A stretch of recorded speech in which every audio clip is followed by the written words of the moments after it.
وأولي الأمر منكم قال النبي صلى الله عليه وسلم من أهان سلطان الله في الأرض أهانه الله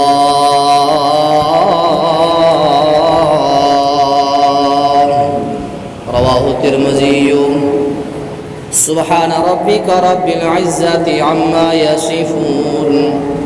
وسلام على المرسلين والحمد لله رب العالمين۔ ہر قسم کی تعریف اللہ کی ذات کے لیے خاص و لائق و زیبا ہے۔ ان گنت بے حد و بے حساب درود و سلام آقا نامدار جناب محمد رسول اللہ صلی اللہ علیہ وسلم کی پیاری اور مقدس ذات پر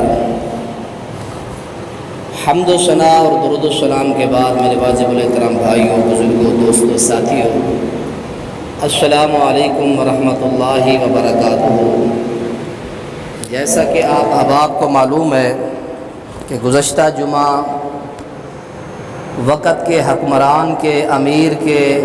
سرپرست کے، لیڈر کے، قائد کے حقوق کے حوالہ سے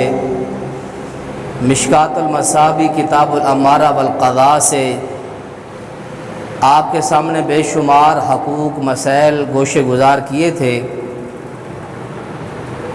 آج کا جمعہ بھی اسی سلسلہ کی ایک کڑی ہے۔ آج کے جمعہ کے اندر رعایا کے، حکمرانوں کے حقوق کے حوالہ سے آپ کے سامنے پیارے پیغمبر علیہ السلام کی جو رہنمائیاں، آپ نے جو اس حکومت کے شعبے سے، امارت کے شعبے سے، سرپرستی کے شعبے سے متعلقہ جو رہنمائی قرآن حدیث سے ملتی ہے وہ آپ کے سامنے رکھنا چاہتا ہوں۔ نبی علیہ السلام نے فرمایا کہ ما ترکتم، میں تمہیں ایک ایسے دین پر چھوڑ کر جا رہا ہوں، لیلھا کا نہاریھا، جس کی رات بھی دن سے زیادہ جو ہے روشن ہے، زیادہ سفید ہے، زیادہ واضح ہے۔ ایسا کوئی شعبہ آپ پیش نہیں کر سکتے، وہ شعبہ دینی یا دنیاوی حوالے سے ہو اور اس میں رہنمائی قرآن و حدیث میں موجود نہ ہو، کوئی ایسا شعبہ پیش نہیں کر سکتے۔ اللہ نے ہر شعبے کی، ہر پہلو کی اللہ نے وضاحت قرآن حدیث میں فرما دی ہے۔ آپ کی جو حکمرانی ہے، امارت ہے، قائد کے، لیڈر کے، رعایا کے، عوام کے جو حقوق ہیں، اس سے صحیح بخاری بھری پڑی ہے، صحیح مسلم شریف کے اندر موجود، مشکات شریف کے اندر، ابو داؤد، ترمذی، نسائی کے اندر حدیث کے مکمل ابواب اور چیپٹر اسی موضوع سے تعلق رکھتے ہیں۔ تو جس طرح میں نے گزشتہ جمعہ میں چند حقوق بیان کیے تھے، آج بھی آپ کے سامنے اسی طرح چند ایک حقوق بیان کرنا چاہتا ہوں، مسائل رکھنا چاہتا ہوں، کیونکہ حکومت کے ساتھ ہمارا وابستگی ہوتی ہے، ہم حکومت کے زیر تحت ہوتے ہیں، تو ہمیں اپنے حکمرانوں کے ساتھ کس انداز سے پیش آنا چاہیے۔ تو آئیں اللہ کے قرآن، جس طرح میں نے پچھلے جمعے میں پڑھا، اللہ تعالیٰ فرماتے ہیں کہ اے ایمان والو، اطاعت کرو اللہ کی اور اس کے رسول کی، اور فرمایا کہ وَأُولُو الْأَمْرِ مِنْكُمْ، جو تم میں سے صاحب اقتدار ہیں، تم میں سے جو صاحب علم ہیں، ان کی بھی اطاعت تم پر اسی طرح فرض ہے، لازم ہے، جس طرح پہلے دو اللہ رسول کی اطاعت و فرض ہے، اللہ رسول کی اطاعت تم پر فرض ہے۔ اس وقت تک وقت کے حکمران کی، امیر کی اطاعت کو تم نے ملحوظ رکھنا ہے، جب تک وہ تمہیں ما لم یؤمر بمعصیت اللہ، جب تک تمہیں وہ معصیت کی، گناہ کی، برائی کی یا کسی خلاف شرع کام کی تمہیں تلقین نہیں کرتا، اس وقت تک اس کی اطاعت کا وہی درجہ ہے جو اللہ رسول کی اطاعت کا ہے۔ اللہ نے اکٹھے قرآن میں بیان فرمایا ہے، اطیعوا اللہ واطیعوا الرسول واولی الامر منکم۔ تو اس لیے ہمیں اس باب کو بھی، ان مسائل کو بھی پڑھنا چاہیے۔ پیارے پیغمبر علیہ السلام کی احادیث پہلی حدیث ہے پیارے پیغمبر علیہ السلام نے حکمران کی، امیر کی،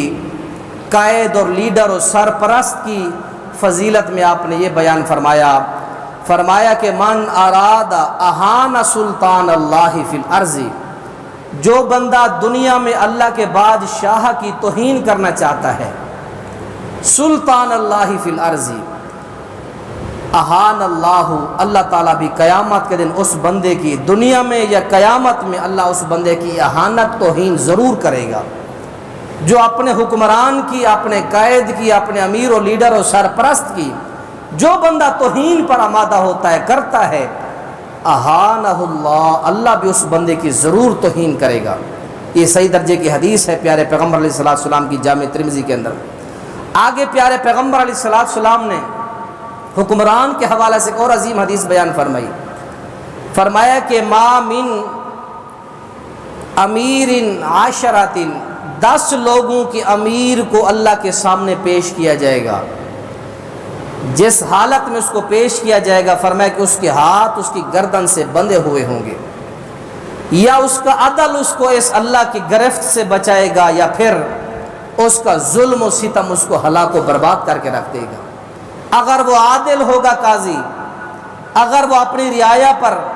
انصاف اور عدل کے ساتھ چلتا ہوا اس نے زندگی گزاری، اس کا فرمایا کہ یہ عدل جو ہوگا اللہ کے عذاب سے، اللہ کی پکڑ سے اس کو محفوظ کر لے گا،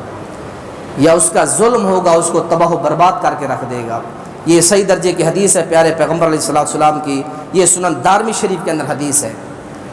اور تیسرے نمبر پر پیارے پیغمبر علیہ السلام نے فرمایا ویل للامراء، حکمرانوں کے لیے ہلاکت ہے، امیروں کے لیے، لوگوں کے فیصلے کرنے والوں کے لیے ہلاکت و بربادی ہے۔ اللہ کے رسول فرماتے ہیں لَيَتَمَنَّيَنَّ قَوْمٌ، قیامت کے دن یہ فیصلے کرنے والے، یہ قاضی، یہ حکمران، یہ خواہشیں کریں گے کہ کاش کہ ہماری گردنیں سریا ستارے کے ساتھ لٹکی ہوتی اور ہمارے جسم آسمان و زمین کے درمیان لٹکے ہوئے ہوتے، لیکن ہم دنیا میں کسی بندے کے جھگڑے کا یا کسی بندے کے قاضی یا اس کے فیصل نہ بنتے، ہم اتنی خواہش کریں گے وہ لٹکا دیے جاتے،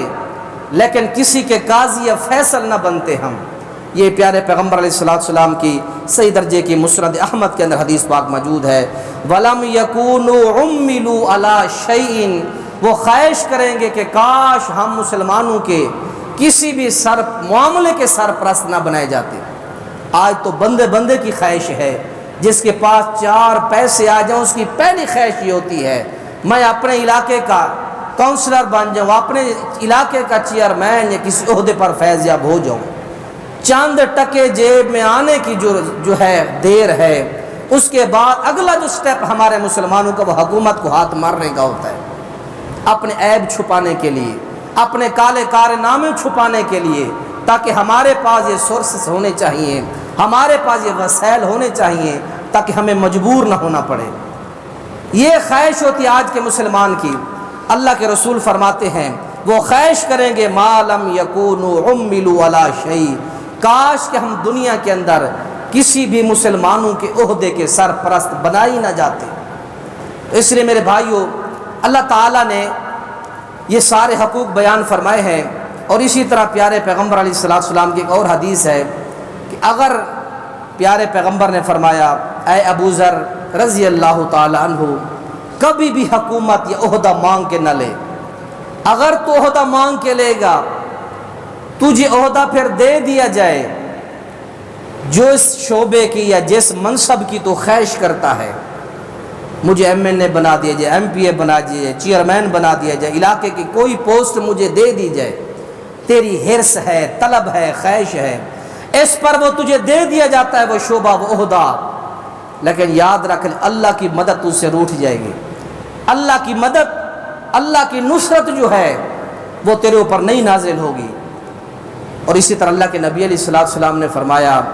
جب کسی بندے کو مجبور کر کے حکمران بنایا جائے، مجبور کر کے اس بندے کو کسی شعبے کا سرپرست بنایا جائے، تو اللہ تعالیٰ کیا کرتے ہیں؟ یہ صحیح درجے کی حدیث ہے، سنن ابی داؤد کے اندر صحیح درجے کی، اذا اراد اللہ بالامیر خیرا، جب اللہ تعالیٰ کسی امیر کے ساتھ بھلائی کا ارادہ کرنا چاہتا ہے، جعل لہ وزیر صدقا، اللہ اس کو سچا صحیح امیر جو ہے وہ وزیر عطا کر دیتا ہے۔ امیر جو مانگ کے نہیں آیا، اس امیر کو لوگوں نے زبردستی بنایا کہ تو لائق ہے، قابل ہے کہ مسلمانوں کے معاملات کی سرپرستی کر سکے گا، یہ مجبوراً اس شعبے کو قبول کر لیتا ہے۔ اللہ اس کے ساتھ بھی بھلائی اور خیر کا ارادہ کرتا ہے۔ جعل لہ وزیر صدق، اللہ اس بندے کے لیے معاون ایک سچا وزیر بنا دیتا ہے، اور وہ کیا کرتا ہے؟ ان ناسیہ ذکرہ، اگر حکمران کوئی مسئلہ بھول جائے تو یہ وزیر فوراً اس کو یاد دلاتا ہے، اے وقت کا حکمران تو یہ معاملہ بھول چکا ہے، تجھ سے یہ خطا ہوئی ہے، وہ اس کو بتاتا ہے، اس کی رہنمائی کرتا ہے۔ اور فرمایا کہ اس حکمران کی یہ سچا وزیر مدد بھی کرتا ہے ہر معاملے میں۔ اور آگے فرمایا کہ وَإِذَا أَرَادَ بِهِ غَيْرَ ذَلِكَ، جب اللہ تعالیٰ اس کے علاوہ معاملہ چاہتا ہے، یعنی جب کسی وزیر یہ کسی حکمران کی مدد کرنا نہیں چاہتا، اللہ پھر اس کے لیے جعل لہ وزیر سوء، اللہ پھر اس کا جو ہے وزیر برا ترین آدمی مقرر کر دیتا ہے۔ اگر ان ناسیہ لم یذکرہ، وقت کا حکمران کوئی غلطی کرے یا اس کو کوئی بات بھول جائے، یہ برا وزیر اس کو بتاتا تک نہیں ہے، نہ ہی کسی معاملے میں اس کی مدد کرتا ہے، کیونکہ جب اللہ نے اس کی مدد چھوڑ دی ہے، اللہ بھی اس کا مددگار کوئی بندہ مقرر ہی نہیں فرماتا۔ یہ صحیح درجے کی سنن ابی داؤد کے اندر حدیث ہے۔ اور اسی طرح اللہ کے نبی علیہ السلام نے فرمایا کہ وقت کے حکمران کو چاہیے، گھر کے سربراہ کو چاہیے، بستی کے وڈیرے کو، بابے کو، سرپنچ کو چاہیے، اپنے محلے میں، اپنی رعایا میں، اپنی تحصیل اور اپنے ضلع میں، اپنے صوبے میں اپنے ماتحت لوگوں کی برائیاں نہ تلاش کرے، ان کی خوبیاں تلاش کرے۔ جب گھر کا بڑا سرپرست اپنے ماتحت لوگوں میں برائیاں تلاش کرے گا، اللہ کے نبی نے فرمایا اس وقت نظام برباد کر کے بیٹھ جائے گا۔ حدیث کے اندر الفاظ ہے ان الامیر اذا ابتغى الریبۃ، جب وقت کا امیر لوگوں میں ابتغى الریبۃ عیب تلاش کرتا ہے، برائیاں تلاش کرتا ہے، خوبیاں تلاش نہیں کرتا، فرمایا کہ پھر کیا ہوتا ہے؟ افسدہم، ان کو خراب کر بیٹھتا ہے، اپنے نظام کو درم برم کر بیٹھتا ہے۔ جب ان کی غلطیوں پر وہ ان کو پکڑتا ہے، ان کی خوبیوں پر حوصلہ افزائی نہیں کرتا، اللہ کے نبی نے فرمایا اس وقت وہ اپنی رعایا کو، اپنے نظم کو، اپنے نظام کو برباد کر بیٹھتا ہے۔ یہی بات اللہ کے نبی نے حضرت معاویہ رضی اللہ تعالیٰ عنہ کو فرمائی تھی۔ بہقی کے اندر صحیح درجے کی حدیث ہے، ان معاویہ قال سمعت یقول رسول اللہ صلی اللہ علیہ وسلم اذا اتبعت عورات النساء عورات الناس، اللہ کے نبی علیہ السلام نے فرمایا اے میرا پیارا معاویہ، اگر تو نے اپنی رعایا میں ان کے عیبوں کو تلاش کرنا شروع کر دیا، یہ میرے بھائیو آپ گھر کے سرپرست بیٹھے ہیں، آپ کے لیے بھی سبق ہے، اپنے کاروبار اپنے نظام کے بڑے بیٹھے تو آپ کے لیے بھی سبق ہے، میرے لیے بھی سبق ہے۔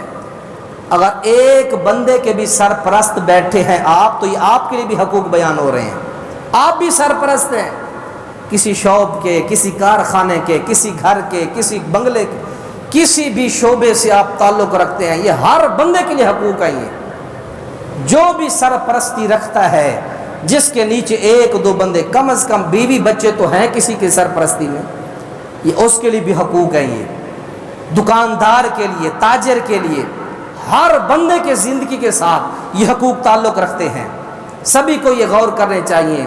صرف حکمران کے لیے نہیں، سبھی کے لیے ہیں یہ۔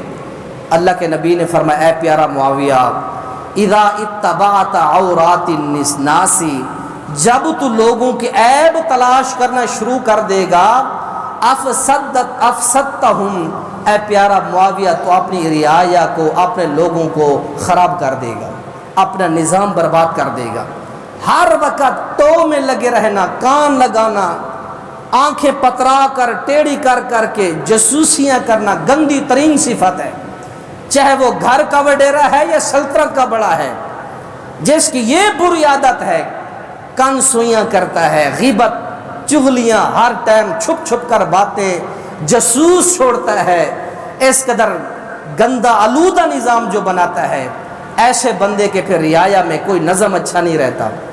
صاف ستھرا نظام، شک سے، لوگوں کے عیب ڈھونڈنے سے بچنا چاہیے، ان کی خوبیاں تلاش کرنی چاہیے۔ اللہ کے نبی نے فرمایا کہ جب کسی مسلمان کا عیب دیکھو، اس کو تنہائی میں اکیلے میں جا کے اس کی رہنمائی کرو۔ مومن کے لیے شیشہ ہے، آئینہ ہے۔ جب ایک مومن دوسرے میں کوئی خطا دیکھے،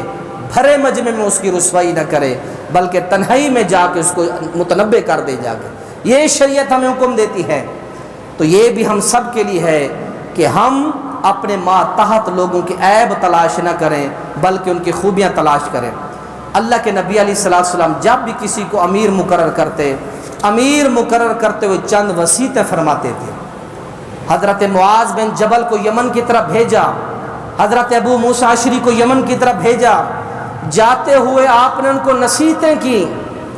آپ نے فرمایا بشروا ولا تنفروا، اے میرے پیارے معاذ، یمن میں جا کے لوگوں کے لیے تنگیاں نہ کرنا، ولا تنفروا، لوگوں میں نفرتیں پیدا نہ کرنا، وبشروا، ان کو خوشخبریاں سنانا، ولا تعسروا، ان کے لیے تنگیاں پیدا نہ کرنا۔ یہ ہمارا رویہ ہونا چاہیے۔ لوگوں کے درمیان خوشخبریاں سنائیں، لوگوں کو اچھائیاں سنائیں، لوگوں کو جنت کے واقعات، قرآن کا ترجمہ سنائیں، حدیث سنائیں، اچھی بات پہنچائیں، نہ کہ کسی کا گلہ شکوہ آ کے اس کے ساتھ شیئر کریں۔ اس میں نفرت پھیلے گی، اس میں دشمنی پھیلے گی، آگے محبت نہیں پھیلے گی آگے۔ اور اس طرح فرمایا تنگیاں نہ پیدا کرو، چھوٹے چھوٹے معاملات پر چھوٹے ذہن کر لینا، ضدی بن جانا، الد الخصام بن جانا، اڑ جانا۔ اللہ فرماتے ہیں کہ میں ایسے لوگوں سے بڑی نفرت کرتا ہوں جو اڑ جاتے ہیں، ضدی قسم کے لوگ ہوتے ہیں۔ الد الخصام، قیامت کے دن مقام و مرتبے کے اعتبار سے اللہ کے یہاں بدترین لوگ وہ ہوں گے جو الد الخصام ہوں گے، جھگڑوں پر اڑ جاتے ہوں گے۔ صلح کا وہ کوئی کسی قسم کا آپشن نہیں چھوڑتے، وہ اڑ جاتے ہیں۔ اللہ تعالیٰ معاف فرمائے زد بازی سے۔ میں نے پچھلے جمعے ایک آدمی کو فون کیا، تیرے فلاں کے ساتھ لڑائی ہے، جھگڑا ہے، سلو کر لے۔ تو نبی کے منبر پر ذمہ داری کے ساتھ کھڑ کے کہہ رہا ہوں، اس بندے نے مجھے یہ کہا اس نے کہ میں جہنم میں جا سکتا ہوں، اس کے ساتھ سلو نہیں کر سکتا۔ میں مسلمان ہے، کلمہ گو ہے، شریعت محمدیہ کا پابند ہے، اپنے آپ کو بڑا نمازی پرہیزگار کہتا ہے۔ ایسے نمازی کے بارے میں جو کہے کہ میں سلو نہیں کرتا، جہنم میں جانا پڑے جاؤں گا، اس کے ساتھ سلو نہیں کروں گا، ایسے بدبخت لوگوں کے سے کیا توقع رکھی جا سکتی ہے بھلائی کی، جو اس قدر گندے ضمیر کے مالک ہوں، ایسے بگڑے ہوئے خبیث النفس لوگ ہوں، جو جن کے دل اتنے برے ہوں کہ سلو، اللہ کے نبی نے فرمایا جو سلو کرتے ہیں ان کے لیے اللہ تعالیٰ ایک ظہیر من اللہ آسمان سے ایک نگران اور ایک مددگار فرشتہ ڈال دیتا ہے، جو اس کی ہر معاملے میں اس کی رہنمائی اور مدد کرتا ہے۔ زد بازی میں آ کے تم اس طرح کی باتیں کرتے ہو، یہ تمہارا اسلام تمہیں سکھاتا ہے زد باز بنو، ہٹ درم اور جھگڑالو بنو۔ تو اس لیے میرے بھائیو، اللہ کا رسول فرماتا ہے لوگوں نفرتیں نہ پھیلاؤ، خوشخبریاں دو، آپس میں اتفاق رکھو، آپس میں ایک دوسرے کی عزت اور احترام کرو۔ یہ جو بھی حکمران جاتا، اللہ کے نبی مختلف صوبوں میں بھیجتے، صحابہ کو یہ وصیتیں کر کے بھیجتے تھے۔ اور اسی طرح اللہ کے نبی علیہ السلام نے فرمایا جس کو بھی امیر بناؤ، جس کو بھی حکمران بناؤ، وہ پاک صاف بندہ ہونا چاہیے، دھوکے باز نہیں ہونا چاہیے۔ دھوکے باز کے لیے آپ نے حدیث بیان فرمائی، ان الغادر ينصب لواء یوم القیامۃ، دھوکے باز حکمران کی پشت کے پیچھے بہت بڑا ایک جھنڈا گاڑ دیا جائے گا، اور جتنا بڑا دھوکے باز حکمران ہوگا اس کا جھنڈا بھی اتنا بڑا ہوگا۔ جتنا غدر کرے گا، دو نمبری اور دھوکہ باز ہوگا، اللہ کے نبی نے فرمایا جھنڈا بھی اس کا اتنا بڑا ہوگا۔ اور کہاں وہ گاڑا جائے گا؟ اس کی پشت کے پیچھے اتنا بڑا جھنڈا ہوگا جتنا وہ دھوکے باز ہوگا۔ اس لیے فرمایا یعرف بہ یوم القیامت، اور اس جھنڈے کے ساتھ وہ پہچانا جائے گا، لوگوں دیکھ لو یہ تمہارا حکمران تھا، یہ تمہارا امیر تھا جو 2 نمبر تھا، آج اس کی 2 نمبری کی نشاندہی کے لیے ہم نے اس کی پشت کے پیچھے جھنڈا گاڑ دیا ہے، اس کے اوپر لکھا ہے یہ دھوکے باز ہے۔ کہا جائے گا یقال لہ کہ یہ بندہ دھوکے باز ہے، اپنی رعایا کے ساتھ 2 نمبری کرنے والا ہے۔ اور اسی طرح پیارے پیغمبر علیہ الصلاۃ والسلام نے ایک اور حدیث بیان فرمائی کہ جو حکمران مسلمانوں کے ضروریات، ان کے مشکلات اور ان کی حاجتوں کے درمیان رکاوٹ کا ذریعہ بنتا ہے، جب اس بندے کو حاجت ضرورت اور مشکل پڑتی ہے تو پھر اللہ اس کی مشکلات اور اس کی ضروریات کے حل کے درمیان اللہ رکاوٹ بن جاتا ہے۔ حدیث کے الفاظ مجاہدہ فرمائیں، اللہ کے نبی نے فرمایا کہ من واللہ اللہ شیئا من امر المسلمین، اللہ جس بندے کو مسلمانوں کا سرپرست بنائے، جس مسلمان کو مسلمانوں کے کسی شعبے کا سرپرست بنائے، اور وہ کیا کرتا ہے، اللہ کے نبی نے فرمایا کہ فاحتجب دون حاجتہم وخلتہم وفقرہم، وہ ان کی ضروریات، ان کی مشکلات، ان کے حاجتوں کو رکاوٹ روکنے کا ذریعہ اور سبب بنتا ہے۔ پھر اللہ کے نبی نے آگے فرمایا کہ اس کا پھر اللہ کیا حال کرتا ہے، اللہ کے رسول نے فرمایا کہ احتجب اللہ دون حاجتہ وخلتہ وفقرہ ما یکون افقرہ، یہ حکمران اپنی رعایا پر تنگی کرتا ہے، ان کی ضروریات، ان کی مشکلات، ان کے معاملات کو روکتا ہے، ان پر تنگیاں کرتا ہے۔ اللہ اس پر اس وقت تنگیاں کرتا ہے جس وقت اس کو اللہ کی خاص مدد کی ضرورت پڑتی ہے۔ ما افقر ما یکون بہ، اللہ اس حکمران کی اس وقت پھر اس کا شکنجہ کستا ہے جب اس کو حقیقت میں ضرورت پڑتی ہے اللہ کی حاجات کی، اللہ کی رحمت کی، اللہ بھی اس کے اوپر تنگیاں کر دیتا ہے۔ اور اسی طرح پیارے پیغمبر، یہ سنن ابی داؤد کے اندر حدیث ہے، اللہ کے نبی علیہ السلام نے ایک دوسری حدیث میں فرمایا من ولی من امر الناس شیئا ثم اغلق بابہ دون المسلمین، جس حکمران کے دروازے پر رعایا آئے اپنی مشکلات لے کر، اپنی حاجات لے کر، اغلق بابہ، یہ اپنے دروازے بند کر دیتا ہے، کہہ دو کہ حکمران صاحب سویا ہوا ہے، وہ ہے ہی نہیں، 10 20 چکر لگواتا ہے محلے داروں کے، اپنی تحصیل کے لوگوں کے، اپنے ضلع کے لوگوں کے، 10 بار چکر لگواتا ہے، ایک بار بھی ان کو منہ نہیں لگاتا یہ حکمران۔ ایسا ڈیٹ قسم کا حکمران ہے، دروازے بند کرتا ہے، حاجت سنتا نہیں ہے ان کی۔ پھر اس ڈیٹ حکمران کے لیے اللہ کے نبی نے کیا فرمایا، اللہ کے رسول علیہ السلام فرماتے ہیں اغلق اللہ دون بابی رحمتہ، اللہ بھی اس حکمران سے اپنی رحمت کے دروازے بند کر لیتا ہے۔ تو نے میری مخلوق سے دروازے بند کیے، میری مخلوق کی حاجات تو نے نہیں سنی، جا میں رحمان نے اپنی رحمت کے دروازے تجھ سے بند کر دیے ہیں، اب میں اللہ بھی تجھے نہیں منہ لگاؤں گا۔